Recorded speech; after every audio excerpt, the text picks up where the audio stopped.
திருச்செந்தூர் முருகனை வழிபடுவது என்பது வெறும் ஒரு சடங்கல்ல, அது ஒரு ஆன்மீக பயணம். இந்த பயணத்தில் நாம் நம்முடைய குறைகளை உணர்ந்து அவற்றை சரி செய்யும் முயற்சியில் ஈடுபட வேண்டும். முருகன் நம்மை இந்த பயணத்தில் வழிநடத்துவான் என்பது பக்தர்களின் உறுதியான நம்பிக்கை. திருச்செந்தூர் முருகன் கோவில் என்பது பக்தர்களின் நம்பிக்கைக்கு ஒரு சிறந்த உதாரணம்.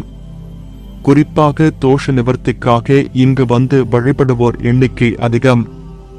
ஆனால் தோஷம் தீரும் என்ற நம்பிக்கைக்கு அப்பால், தோஷம் என்பது பொதுவாக ஒரு குறிப்பிட்ட கிரகநிலையின் காரணமாக ஏற்படும் ஒரு தடையும் அல்லது இடையூறையும் குறிக்கிறது. ஆன்மீக ரீதியாக தோஷம் என்பது நம்முடைய கர்ம வினைகளின் விளைவாக ஏற்படும் ஒரு குறைபாடு அல்லது தடை என கருதப்படுகிறது. முருகன் வேலின் அதிபதி.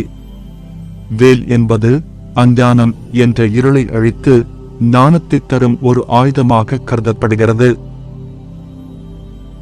பல பக்தர்கள் திருச்செந்தூர் முருகனை வழிபட்ட பிறகு தங்களது பிரச்சனைகள் தீர்ந்ததாக நம்புகின்றனர்.